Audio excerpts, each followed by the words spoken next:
Kali ini kita memulai dengan mengamplifikasi atau mentoakkan pengeras suara dari 7 pemimpin Afrika yang mengatakan mudah-mudahan Perang Dunia Ketiga di Eropa benar-benar terjadi. Mengapa mereka mengatakan hal tersebut? Memang kalau perang dunia, Afrika akan jadi untung. Lepas dari jajahan Eropa, kok Indonesia nggak ikut teriakan perang yuk perang ya? Apa Indonesia tidak pernah siapkan grand plan menjadi negara besar dengan momentum perang di Eropa? Lalu kita kali ini juga membahas macam-macam bentuk perang yang terjadi berbarengan dengan perang di Ukraina.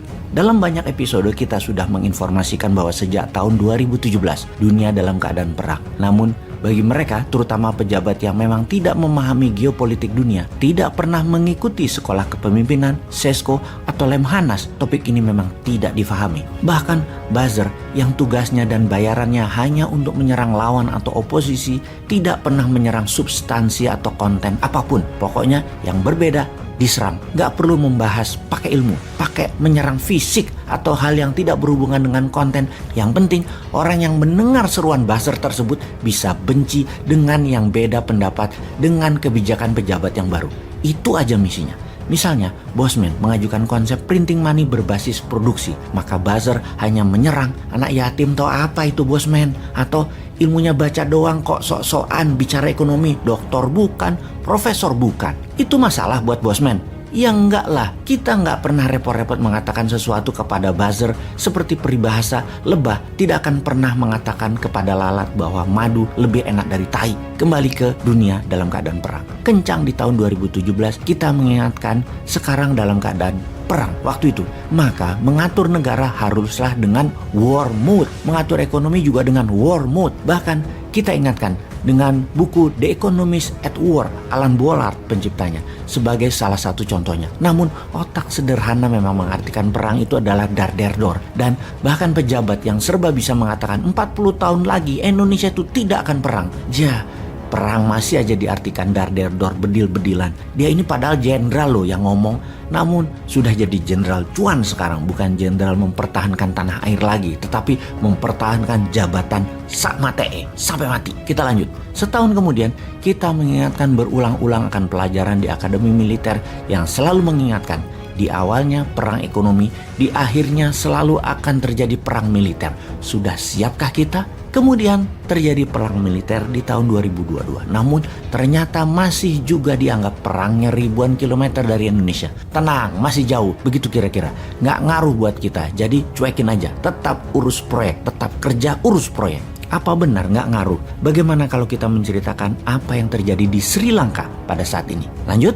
Kita mulai dengan seorang politikus kawakan di Sri Lanka bernama Mahinda Rajapaksa yang menguasai Sri Lanka sejak tahun 2005. Jabatan presiden kemudian jadi Perdana Menteri bolak-balik disandangnya. Bahkan kali ini sejak tahun 2019, saudara kandungnya Gotabaya Rajapaksa terpilih menjadi presiden Sri Lanka. Mahinda kemudian dilantik menjadi Perdana Menteri lagi. Jadi saat ini ada 5 orang bernama Rajapaksa di jabatan pemerintahan di Sri Lanka.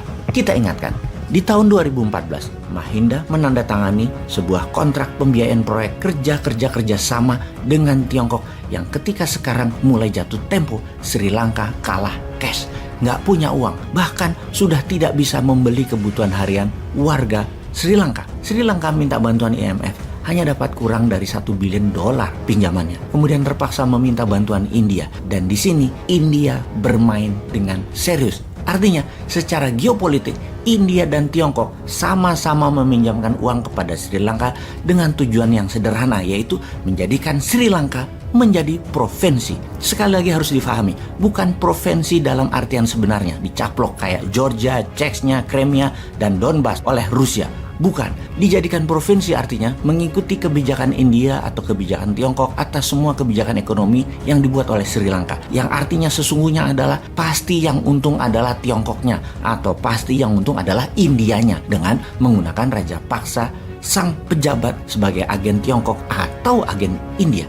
Dua negara Tiongkok dan India ini ibarat Soviet dan NATO sekutu barat Amerika di zaman Perang Dingin. India dan Tiongkok sama, perang di mana-mana. baik fisik di utara India, daerah Kashmir hingga perebutan Nepal. Kebijakan ekonomi saling serang dan saling kuat-kuatan sebagai negara produsen. Gak ada barang Tiongkok di India yang tidak dipajaki tinggi. Begitu juga sebaliknya, tidak ada barang India yang ke Tiongkok tidak dipajaki. Sekarang keduanya berebut Sri Lanka. Posisi Sri Lanka yang strategis, penghubung Asia Barat dengan Asia Timur secara maritim sangat penting bagi dua negara. Tiongkok memerlukan pelabuhan utama di mana ketika Selat Malaka penuh, mereka bisa pakai kanal Kra Thailand dan memiliki hub semuanya, yaitu hub kargo di Sri Lanka.